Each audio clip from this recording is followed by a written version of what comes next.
This is an SM Media production.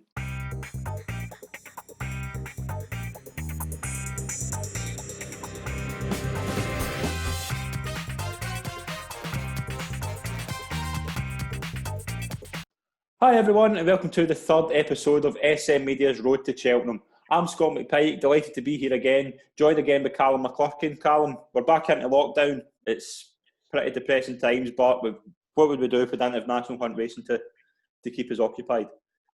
Yeah, it's fresh off the November meeting, so it's not all bad in the end. But yeah, lockdown's a bit of a bummer, but you have to live with it, and even more time to study form. So More time to study form, more time to have the everything looked up to pick the 28 winners at the festival. Been a very interesting week. A lot of Cheltenham clues and a lot of exciting news happening over the past week. Basically, we'll just do we'll recap what we're going to do. We'll look back in the week's racing. We'll do a preview of the Cheltenham Gold Cup, the marquee event. We'll look at what's coming up this week in the racing front, and then we'll finish with Ante Post picks. We'll start off with the recap. Now, Callum, it's been a very, very exciting week. There was a lot of Cheltenham clues, but we'll start off with Wednesday in Exeter. Fiddler in the Roof beat Sporting John in a novice's chase. I thought Fiddler in the Roof jumped well, but I wouldn't say I would take a lot of it getting into Cheltenham. I thought Sporting John was very disappointing as well. Yeah, Sporting John he travelled quite well, and then 2 out he just disappeared, went out like a light, which is a bit of a concern. He did the same at the Ballamore as well, which is a bit worrying. So he's done it twice in a row.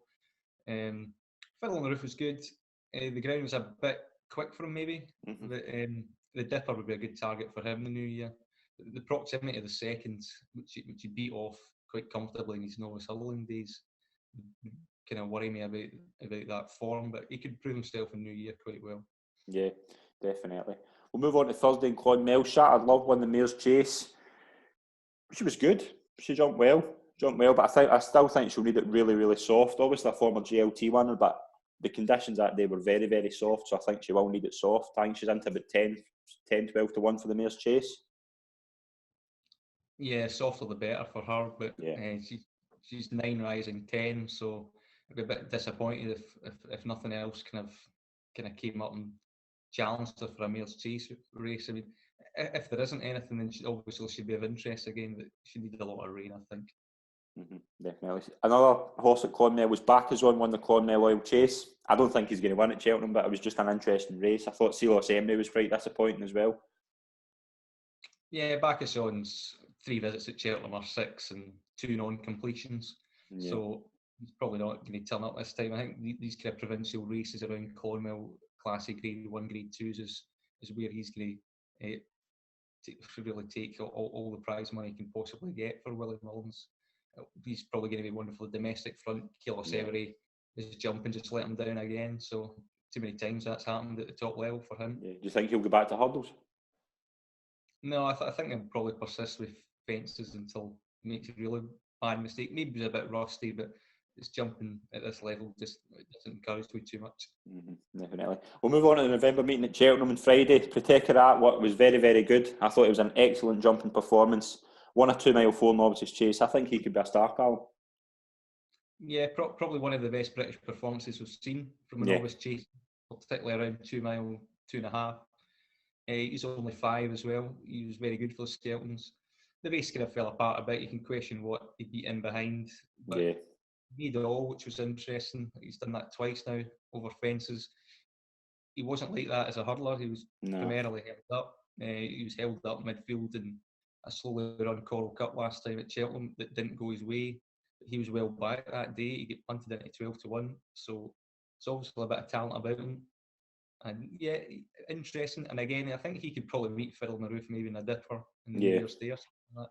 Do you think his route? I saw him kind of quoted. I think he's about 14s for the Marsh, but I've also seen him quoted for like handicaps and things like that. Do you think he could be potentially too good for a handicap? Because I think if he had a good mark, I think he'd be very, very hard to beat in a handicap. Yeah, I think he's a graded operator. Yeah. I think he's a graded horse. So yeah, I think he's proven that he can act around Cheltenham, obviously, with that jumping display. So yeah, I think the Marsh is probably a likely destination for him. Mm-hmm. Yeah, we'll move on to the cross-country race, the race that I think provided no Cheltenham clues whatsoever. Kingsville Theatre won, beat Easy's Landing Tiger Roll, who pulled up. I really did think it would be that would be the swan song for Tiger Roll, watching him pull up. But looks like Eddie O'Leary says he's going to be back in training around spring, so we'll be keeping an eye out for him. I was quite disappointed in Easy's Land. I thought maybe he just needed the run, but I thought he was a bit tired. I thought he didn't jump very good. But what was your kind of thoughts in the race? Because it was a mess to me. I did mention it last week that Easy's Land does take chances at his jumps. Yeah. And he did it again here. I think the ground was against him. It was quicker, and you could see that he wasn't really in love with it. And also conceding the best part of 2 stone to Kingsville Theatre, who just made it all on ground that he liked. Yeah. Kind of told he was only beaten 9 lengths in the end. He did try and stay on the last 2, and he clattered about 15 of the 30 fences that they've got there. So, yeah, I think he drifted out 85-2 for Cheltenham Festival. If he gets his ground, then it's fine, but it wasn't his day, and it certainly wasn't Tiger Roll's day. Yeah. See, but just on Tiger Roll, like, do you think, like, that was his last time at Cheltenham? Do you think it's just maybe won a Boyne hurdle before the National, or maybe do you think there's any chance we could see him in the cross country? I think it's the Boyne hurdle, and then we'll see how he comes out of that. And he might be inclined to go there. He'll probably be pulled out if it's soft or worse. But I think Cheltenham Festival is might be a decent option for him. But it gets hope to the other field. They might bite, and Potter's Corner ran quite well. Yeah, did you? The pipe owner to defend his Welsh national crown come Christmas time. He'll go there as well before he goes to the Grand National. So whatever you make of Easy Land Tiger Roll, they have attracted some classier names to the cross country game. So definitely, yeah. It's a good race for the future. Yeah, one to watch. We'll move on to the Ballymore Novices Hurdle Trial. Does he know won that? I thought he was very, very good. I think he could be certainly one to watch. I think he's into about 25s. I think there's obviously, we'll need to do a bit more, but I thought he done well. Done what he had to do. I thought he was good. Yeah, and trainer Kim Bailey thinks he'll make an even better chaser. Yeah. So he might be in a similar kind of, I don't know, in PB Laura mould, something like that, down the line. What he does over hurdles is a bonus. He was given weight to an ordinary field, and it looked like a weak race to me by Cheltenham November standard.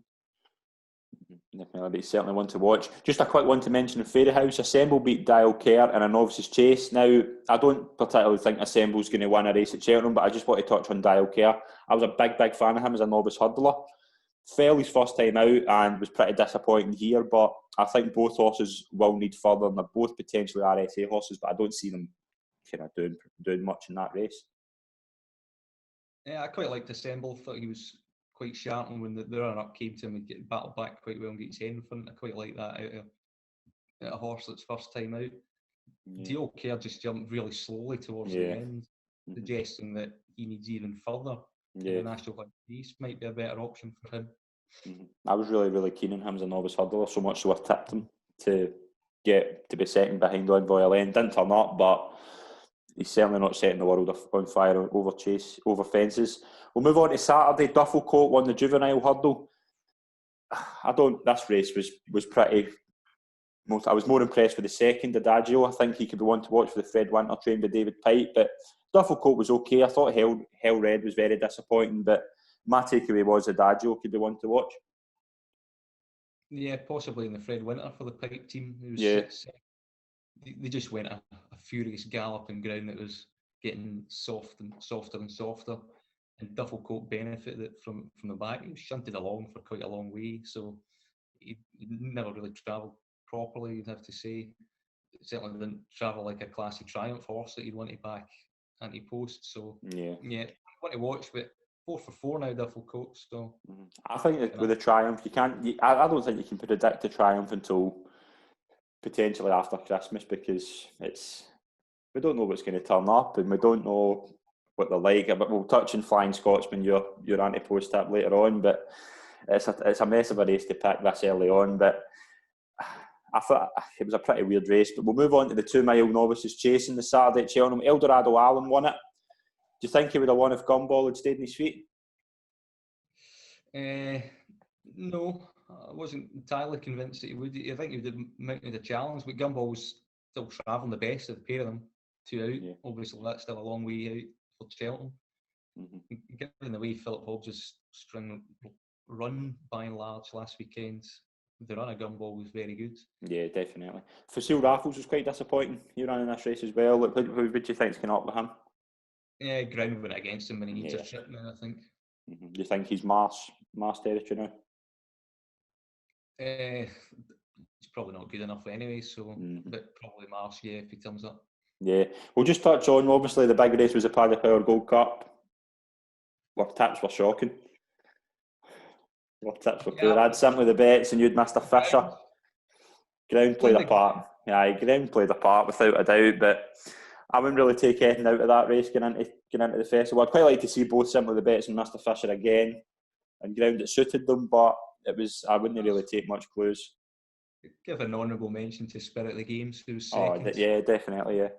Runs off his mark consistently all the time. I'm sure he'll run his race in the plate again on any ground for the Skeltons. I think he just does well. He's too consistent for his own good, and he's well handicapped. He's just not well handicapped enough. So yeah, no, I think he was probably the one to take out. Kilcody just lightweight. He didn't even jump that well, but he just all heart and won the day. Yeah. We'll move on to Punchestown on Saturday. A couple of horses to mention. First of all, Asterion for Longe won the Novices Chase there. Obviously, was a classy hurdler, but basically made the Supreme a bit of a mess. He jumped okay. I thought he was pretty good jumping actually until 3 out. Then that jump to his right that we saw at the festival played a part.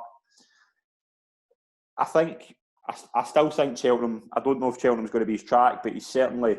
You can tell the class is there. You can tell he's a good horse. Yeah, he jumped right in the home straight, but it didn't cost him the race. Thing is, with Punchestown, it's a right-handed track, so if he does that, it'll be exacerbated like it was in the Supreme. So, Willie Mullins believes that the further he goes, the more likely he is to straighten out. That's possible, but it indicates to me that he might get 3 miles or something like that. He might want a trip. But for Cheltenham purposes, I think I'd probably park him, to be honest. Yeah, I think you would need to really straighten out his jumping, and you would need really, really soft ground. And I think that would be the only way you would get him towards. He's 14-1 or something for the Mars. That's too short. There's no way he's backable at that price. But still, it was a decent performance. Another Novices Chase was the 2 mile. Felix Deji won that. Darver Star was really disappointing, but Felix Deji is a horse I really, really like, and I think he could be very well suited to Cheltenham going left-handed. I thought he ran pretty well in the Supreme a couple of years ago. I think just maybe it was quite hard to say what went wrong for him that day, but I think he could be one to watch. I thought he was very, very good. Yeah, I think he boiled over at Cheltenham beforehand. I think he's a lot more mature. I think fences, sometimes that happens with horses, when the transition from hurdles to fences, it kind of reminds them that it's more peril if you don't give them the respect. And I think it's improved them. I thought he was given a really good ride. It was from the front. Jack Kennedy was excellent, yeah. And then they kicked on away from him, knowing that they did that too soon. The rest of the field, they just kind of bided his time a little bit better. He won it quite well. I was quite taken by the performance. Thought it was good. Yeah, I would also give a mention to Size and Potsy in second. I think if he goes for a handicap, I think he could be very, very exciting. Darver Star was pretty disappointing. Again, this was a horse I was keen on just to see what he was like, but maybe it could be ground, it could be anything, but he didn't jump well at all. But I think age is against him now. I think he'll potentially I think he'll maybe fritter out and maybe not even go to Cheltenham. Yeah, I did say before, I was surprised he went the fences route with him, because I think he's probably a bit hurdler. His jump was better, but his limitations, I think, were a bit exposed. He would certainly not have appreciated the heavy ground that was there. No. The better ground might give him a bit more of a chance to prove himself. But yeah, he's getting a bit long in the tooth for a novice chaser, so he's probably there to be shot at. And I think others will probably be more progressive as well. Definitely. Just the last horse to mention at Punchestown, horse I really, really liked, Holy Mac Pony. Really, really exciting. Henry de Bromhead, Rachel Blackmore, that duo get on the board again. Similar type to Manelando, same owner. Just reminds me of Manelando a wee bit. I think he's definitely a horse to watch for the Bartlett. 20-1 for the Bartlett. I thought it was very, very exciting. very good, and we might come to him later on. But he beat a nice horse with Willie Mullins, but Yes, he the did. way he did it was quite good, and it was a Mullins horse that was quite well fancied in the day, a French import, which I always need respect. But Definitely. made all the winner, the favourite was kind of coming. Probably a serious challenge, to be honest, and he just howled away again, won by 8 lengths. Yeah, Very it's impressive. definitely one to watch. I'm really, really excited by him.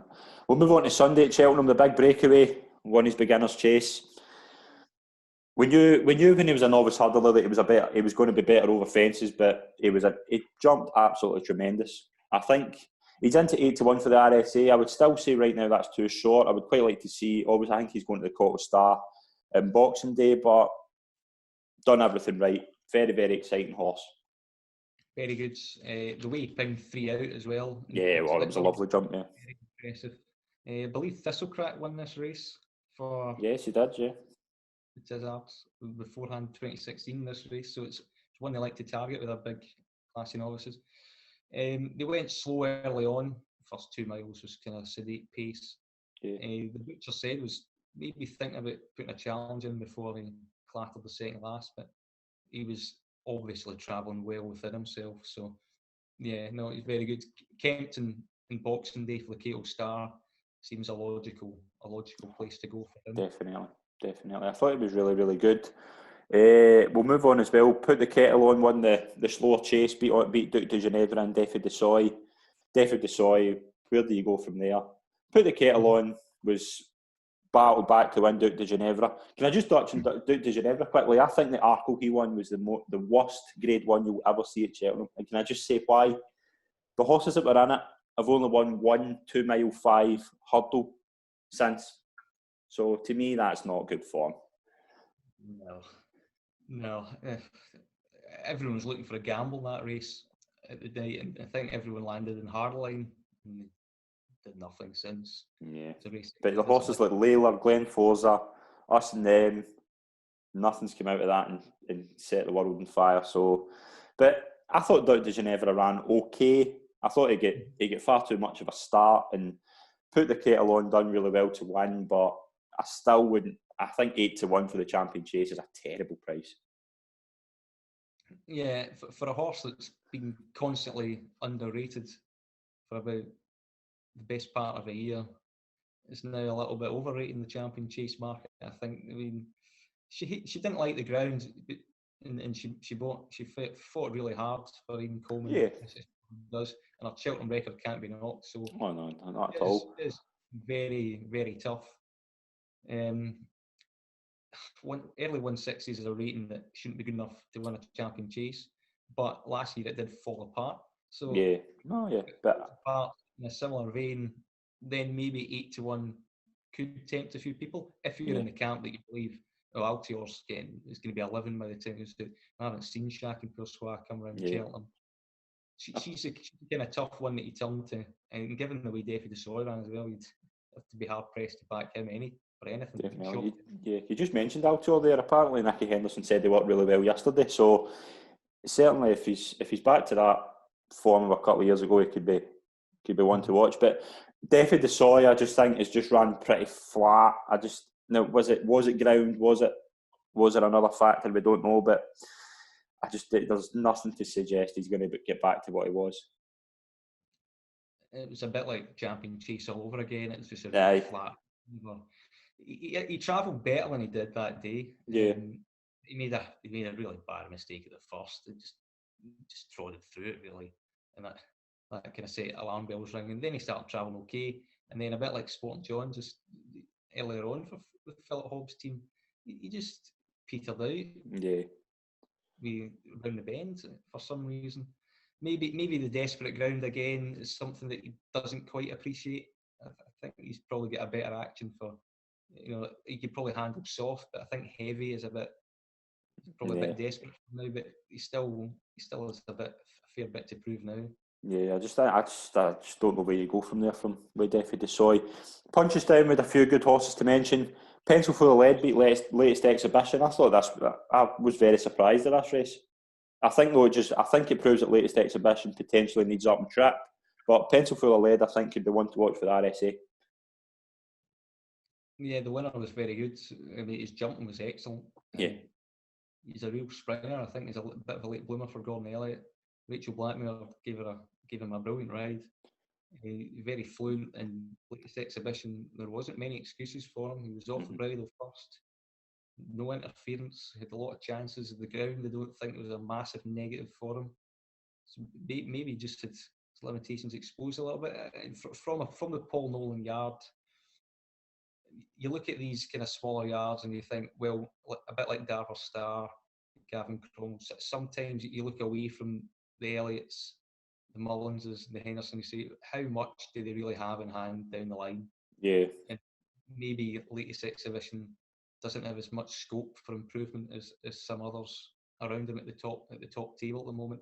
He might come back, he might bounce back in better ground or something like that, but he was well beaten in the day. Yeah, definitely. We'll move on to Fury Road. Won a very good performance in the 3 mile hurdle.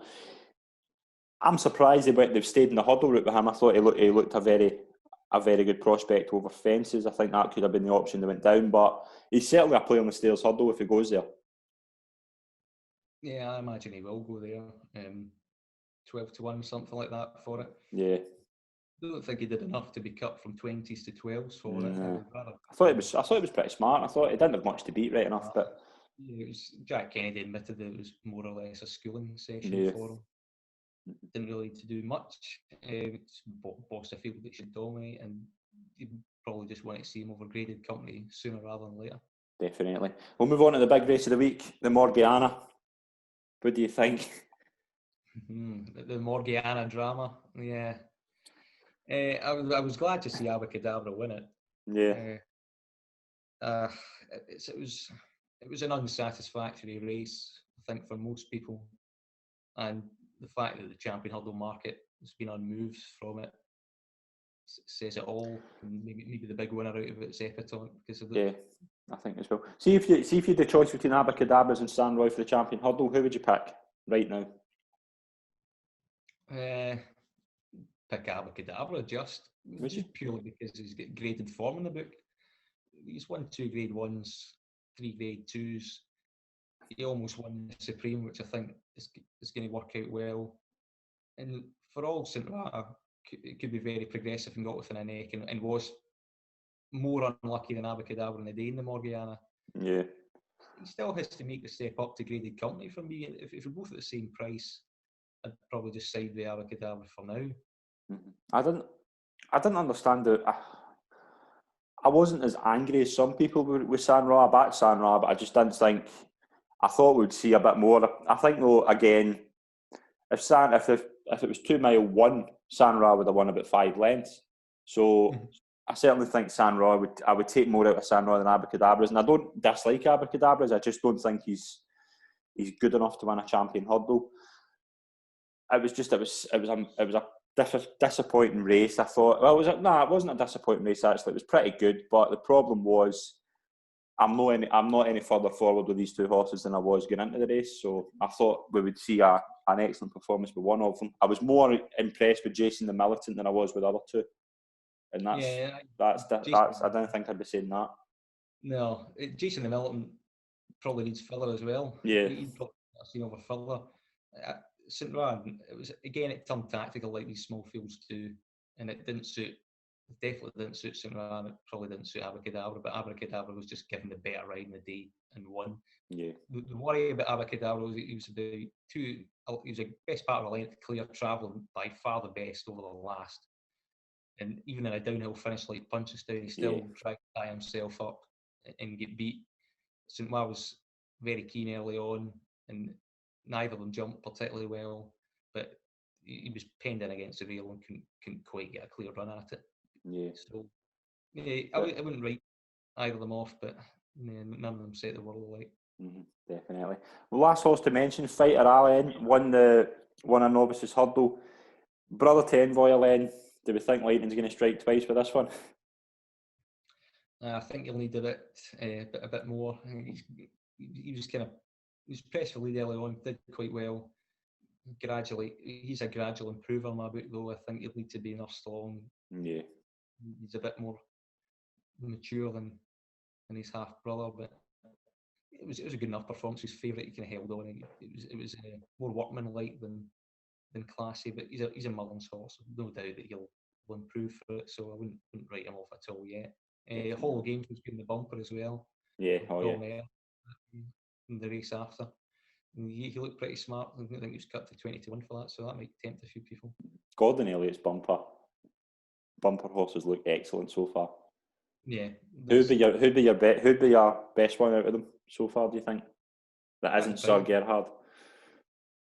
Probably Hollow Games at the prices would be one. I mean, I thought he was very good. There was another one the day after of Gavin Cromwell, so it was really good travelling wise. He's also got chemical energy, so I mean, there's a lot of options, and it's mid-November, so there's probably more to come. Definitely. But that was our recap for the week.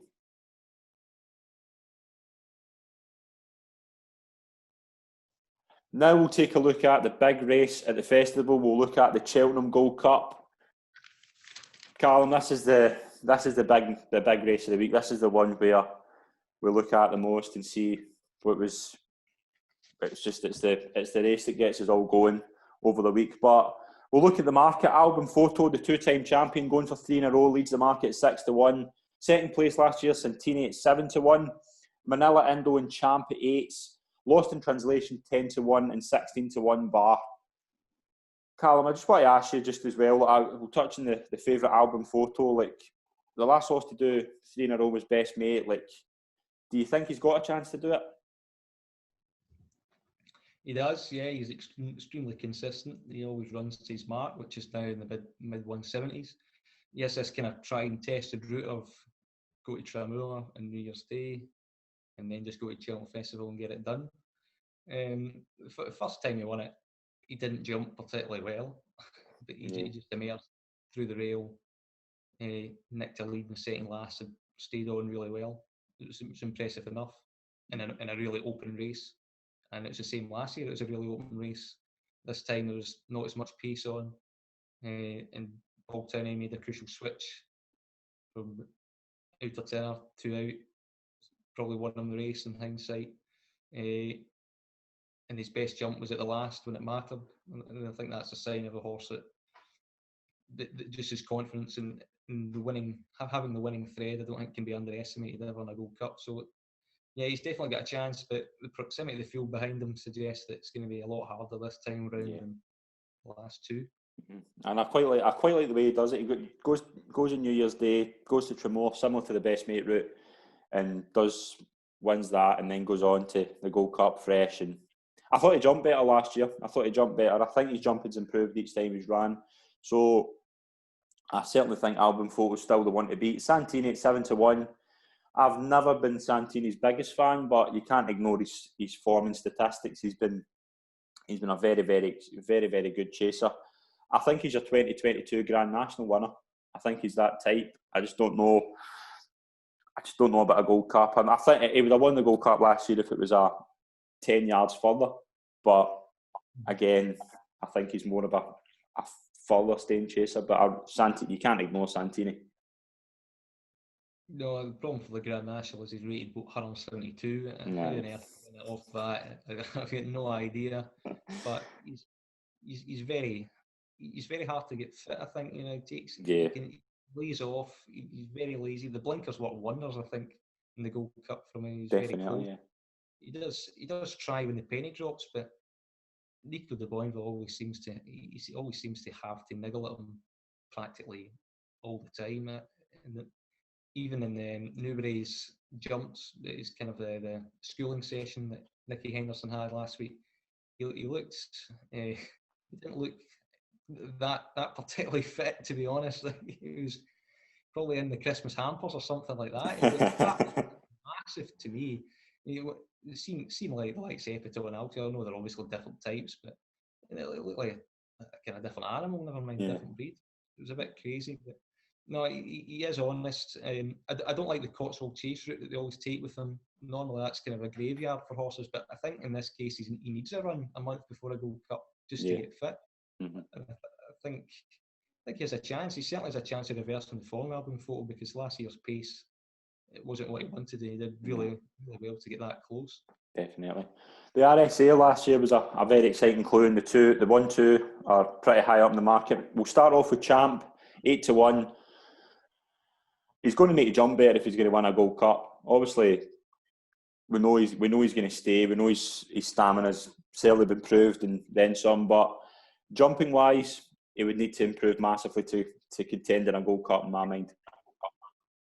Yeah, probably the best engine as well out of them. Yeah.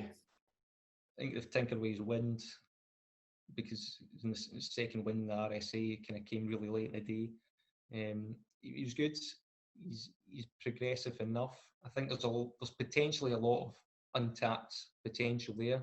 If there's one really classy horse that could be a superstar here, it's probably him, given his name, framed by the way he's kind of won races before. Even though it goes wrong, he wins. He did it in Newbury as well, where he switched off, almost went through a rail, came back somehow in the inside to win. So he obviously has a ton of foot to get him out of trouble when you need, and you do need that in a Gold Cup. You do need tactical speed as well. Yeah. He does need to jump better, and he also needs to travel better. I don't think he can get away with what he did in the RSA in the Gold Cup. Definitely. He can improve if he schooled on, and under Nicky Henderson's tutelage, I think he probably has. Yeah, reports says he's going to Ireland over Christmas. So is he going towards the Savills Chase, is the formerly known as Alexis, or is he going to give Albin Photo a go in the New Year's Day race at Tremor? I think it will probably be the Savills Chase, particularly with very weird for me for saying Brexit could be the question. Because the first 2 weeks, the horse race BHA have said, they've advised, don't move your horses from Ireland to Britain, or Britain to France in the first 2 weeks of January to get things sorted. So maybe that'll force them to the Savills Chase. But I think the Savills Chase was the plan anyway. But, definitely. I think just to search probably for ground and get away from Kempton. Don't think Kempton's his track. Don't think Kempton's his track either. Yeah, but Manel Lando as well, he was second in the RSA. Probably would have won it if he jumped to last, but this has been this is probably my pick for the race right now. I think we'll see. We'll look as if we're going to see him again on Sunday. But Manel Lando, I think it's just get Gold Cup written all over him. Yeah, and he's a gradual improver. He's a generally sound jumper. I think it's hard to pick any holes in him. He is rated 165, so that's a good 6-7 pound lower than your main principals, along with Champ. So the RSA group do have a wee bit to find with some established chasers, but he's clearly capable of doing so. He's obviously improved. His reappearance run Wexford was encouraging. Beat Milan Native, a race fit rival who won the Kinmure last year. Yeah, I mean, there's a lot to like about him. He'd probably be my pick as well at the moment. Yeah, I think he's the standout so far. We'll get a look at Lost in Translation on Saturday in the Betfair Chase, which we'll touch on later. But bar 16-1, we'll touch on obviously a couple of each way chances after we look at the stats. You're the statistician. What's the trends to look for when try to back the winner for this race? Yeah, age seems to be the main thing of recently. I mean, 5 of the last 8 winners were 8-year-olds. The first 3 home last year were all 8. So 8 seems to be the magic number at the minute. The last 6 winners are officially rated 164 or more. Yeah. And you usually need to be 170 plus most of the time. But Lord Windermere won it in 2012 off 152, believe it or not. That's right. 15 of the past 18 winners from the top 3 of the betting. Mm-hmm. So a good race for punters normally. The obvious class tends to come at the fore. All the last 19 winners have won a Grade 1 race. So probably no surprise there, but even Lord Windermere had won a Grade 1 beforehand when he won it. The past 21 winners have all been aged 9 or younger, and that's probably quite something. Only one of those have been a 6-year-old when Long Run won it. Long Run, yeah. So it's 7, 8, or 9 magic ages. I mean, you probably don't want to go for an exposed horse for win purposes or a young horse. Well, I'm gonna tap up a horse at 33-1 who could be potentially just defeat all the trends, but we'll touch on him in a minute. Just like as well, when you touch on that, like how important do you think it is that they've been to the festival and done it before? As you said about Lord Windermere. Lord Windermere won an RSA and an Albert Bartlett. So how important is that festival form for a race like this, do you think? Well, 13 of the last 20 Gold Cup winners were first or second in a Cheltenham Festival beforehand. There you go. So it is quite important, and I think you always have to look to some festival experience as a major plus rather than a negative. I mean, the likes of Surname's the highest rated horse in training, but he's totally unproven at Cheltenham. So that offsets, your rating things. I know we proved a little bit last time out. Still baffles me how Surname's the highest rated horse in training. He's now been to a festival. Yeah, and he bombed down at King George as well, which he's going to try and redeem himself for. But again, he's probably one that the Hill might catch out. But on ratings at 61, you can make a tentative case for him. Yeah, but we'll look at is there any kind of each way contenders that have caught your eye, like kind of 16-1 or higher, who you think could be massively overpriced? Delta Work and Mona Lee are overpriced. Yep. What they did this year. No Delta Work didn't jump well and was beaten 6 lengths, but I think his reappearance, putting him out at 33-40-1 mark is a bit harsh. You know he's going to turn up here and he's going to be 8 this season. He was a year younger than the likes of Santini and Lost in Translation and Album Photo, so he's got scope to improve, and he probably fits a lot of the trends there. And Mona Lee as well did quite well last year. He's probably going to go King George route before this. Definitely. Just because Orlando's there, I think people have forgotten about Mona Lee. Yeah, definitely. My horse is at 33-1, and he's a 10-year-old, but again, I think changing trainers might be the making of this horse, and it's Presenting Percy. Now, the best line of form Presenting Percy's got in the RSA chase in 2018, so the fact that you have to look that far back doesn't scream out Gold Cup to me, but watch back that Gold Cup last year. Until he fell, he was travelling excellent. It was probably the best he travelled since the RSA 2 years ago. So if Gordon Elliott can get him right, and we know how much Davy Russell gets on with Presenting Percy, if they can get going in that the way they did last year and stay on their feet, potentially could be in the first 3. Yeah, he was certainly creeping into it last year. I thought he was travelling really well. He was travelling a bit of zest. It's hard to tell where he would have finished, maybe 3rd or 4th, but he is interesting enough, and he's also lightly racing enough for a 10-year-old, so it's maybe he can defy the age statistic a little bit better than some. His reappearance was okay in Ireland. I thought it was safe. I thought it was a confident round of jumping. I think the mission for him was just let's get him round. Let's use this as a starting point. Yeah. He's an entry this week as well, so maybe we'll find out more. Definitely. And I could ask you to predict right now in the 18th of November who's going to win the Cheltenham Gold Cup in the middle of March. Who would be your pick?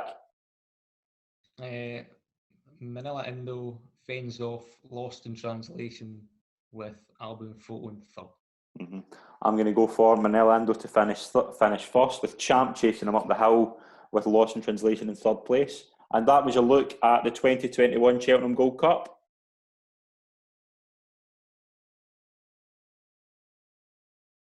Move on to what's coming up this week, and as always, we're very busy this weekend with some very, very exciting racing.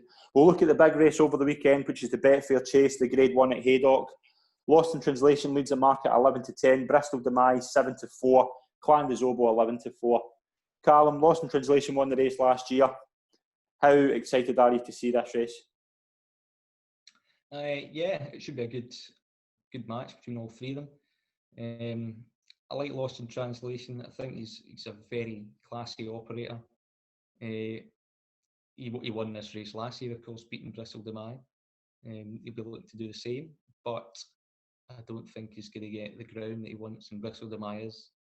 And Bristol Demise over Haydock really strong, and I think he might be more primed for this than Lost in Translation is. Yeah. So I'd be leaning to maybe Bristol on the day and at the prices as well. Do we give Clan de Zobo a chance in this race? Like, obviously, we know the big factor of this horse is going left-handed, but what chances do you kind of give him on Saturday? Of course, he got a chance. He's two-time King George winner, so he should have a chance in most races. But I think the King George is going to be his target again, isn't it? I mean, you're not going to him in a slog with Bristol Demai over that kind of trip to harm a chance at a third straight King George. I don't think. And deep ground isn't something I normally associate him with either. So I think the way this race is setting up for me, Bristol Demai is going to get his own way out in front as well by the looks of it. So I just think it's aligning towards him. Yeah, I would pretty much go with in that. I think Lost in Translation is obviously the best horse in the race, but if Bristol Demai Bristol Demai is going to have the ground to suit, I think Bristol Demai might just have the ground suiting him more, and I think Bristol Demai will win. But if Lost in Translation wins, I'd be delighted. We'll move on to Ascot. We've got two races to mention. The Coral Hurdle. We will see the return of the freak, as Gary Moore calls him, Goshen, 7-4. Lorena 2-1.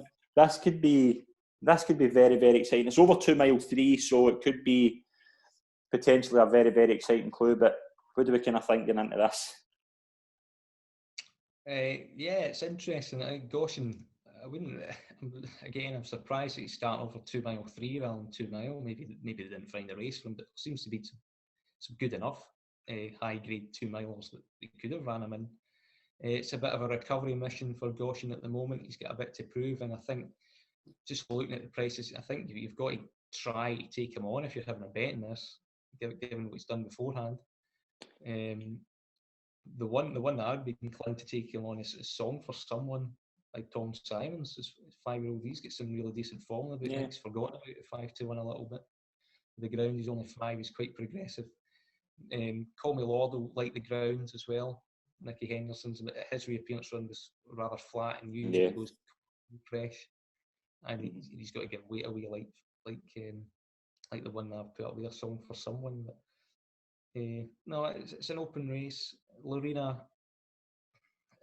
she's hard to weigh up. I think all these Sullivan horses that came over from Willie Mullins for Paul Nicholls have tended to need to run a little bit. Yeah. They came over to his yard a bit later, so I think they're a wee bit behind in their work. So again, I'd probably look to take her on the day, but hopefully one of Lorena or Goshen, or maybe even both, will show enough promise to kind of be the ones who probably take forward. Yeah.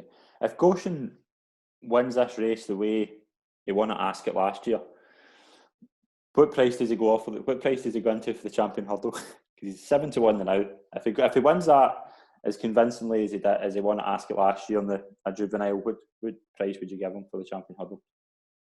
It'd be 41.92, probably snapping the heels of Epatante.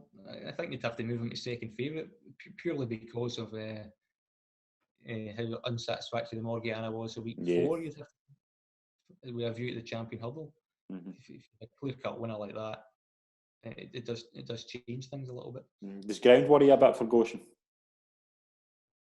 No, not really. It's been round Fontenot, which is normally quite soft, so I think he can do that. I think the trip's a bit more concerning for me. I think he just wants it. It's a free wheeler and it's enthusiasm. I think another 3 furlongs with the likes of Call Me Lord, who likes to be delivered late, can track him for quite a long way. Depends how long a lead he can get, but it will probably come out tactical. But everyone knows where the pace is. So I think we just want to see a spark back from him more than anything else.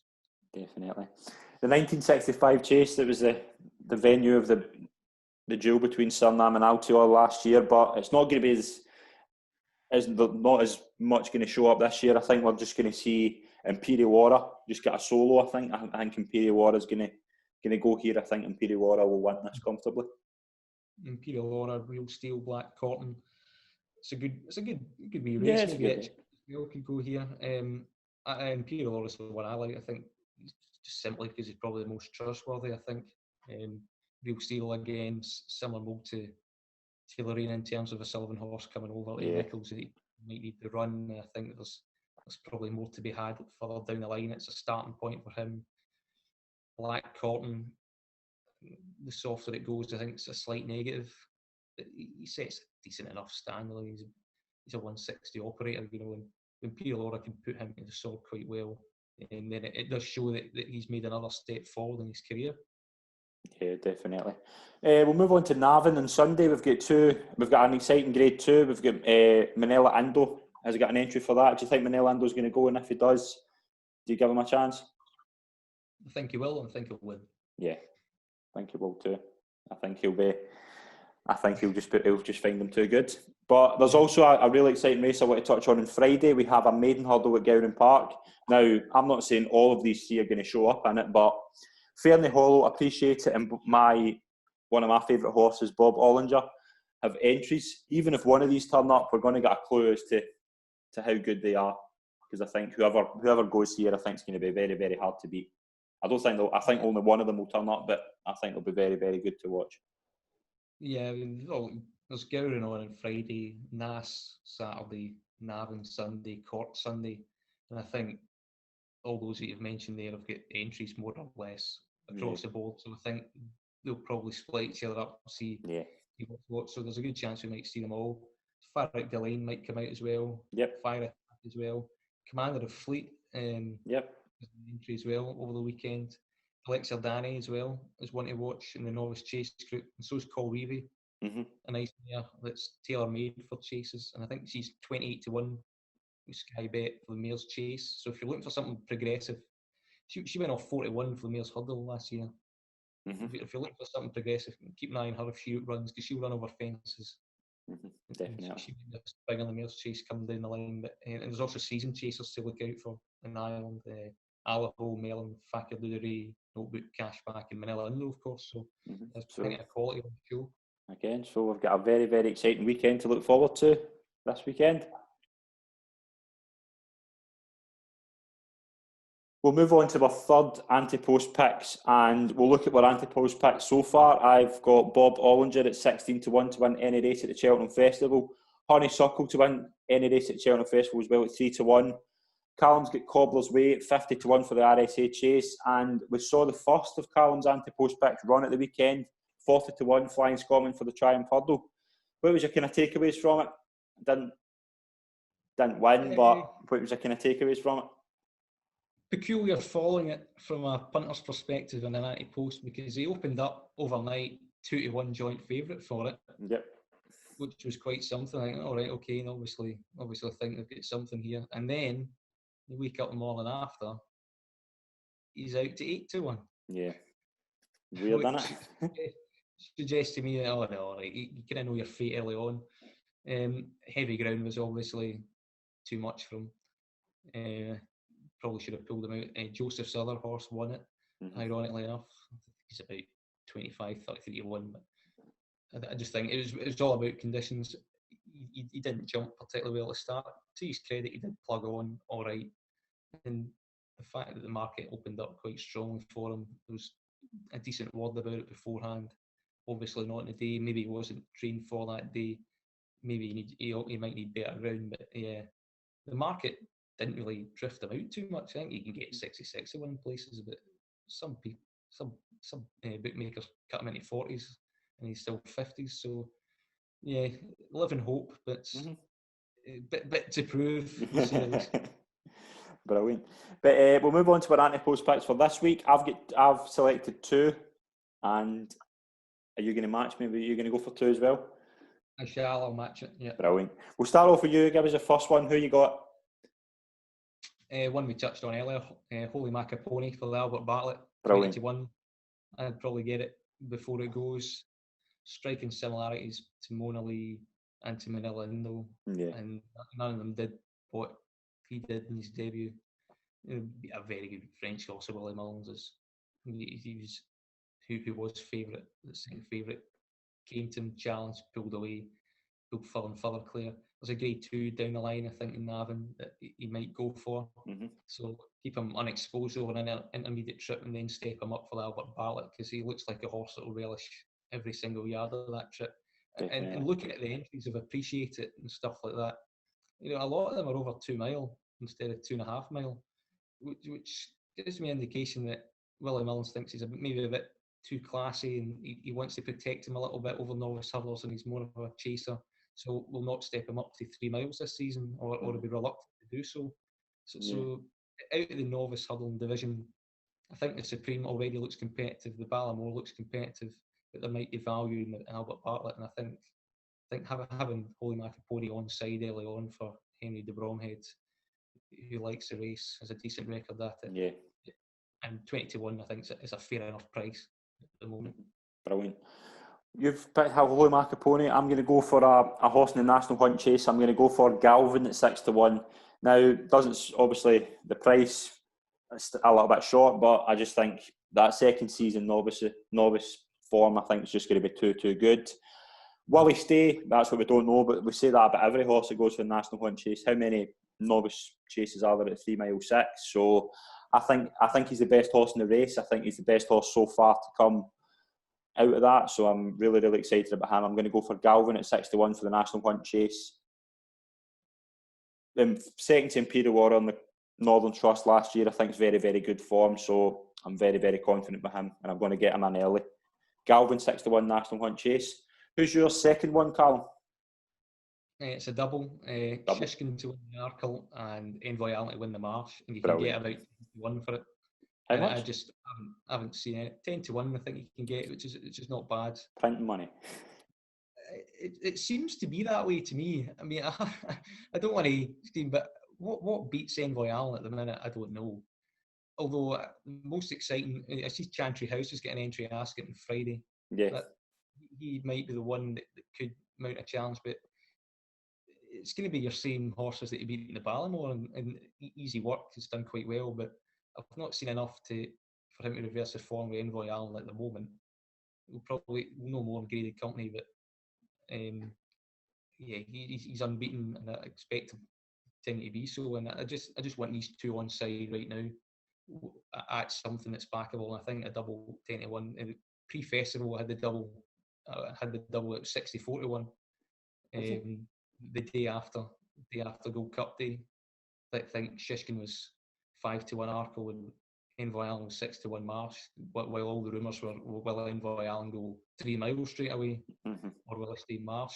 I always thought he would probably Marsh because he had enough pace comfortably to win a Ballamore. Shishkin, we're going to see Shishkin on Monday, I think. I think we're going to see him in Kempton. Is that right? He's an entry at Kempton Monday. He'll go there. It looks a very imminently winnable race, and it's exactly the same route Altior took in 2016. And he could frighten him off, quite easily. But in comparison to last year, how highly rated these horses are by the official handicapper, and not just practically every judge out there. The Envoy Allen's rated 160. Shishkin is 159.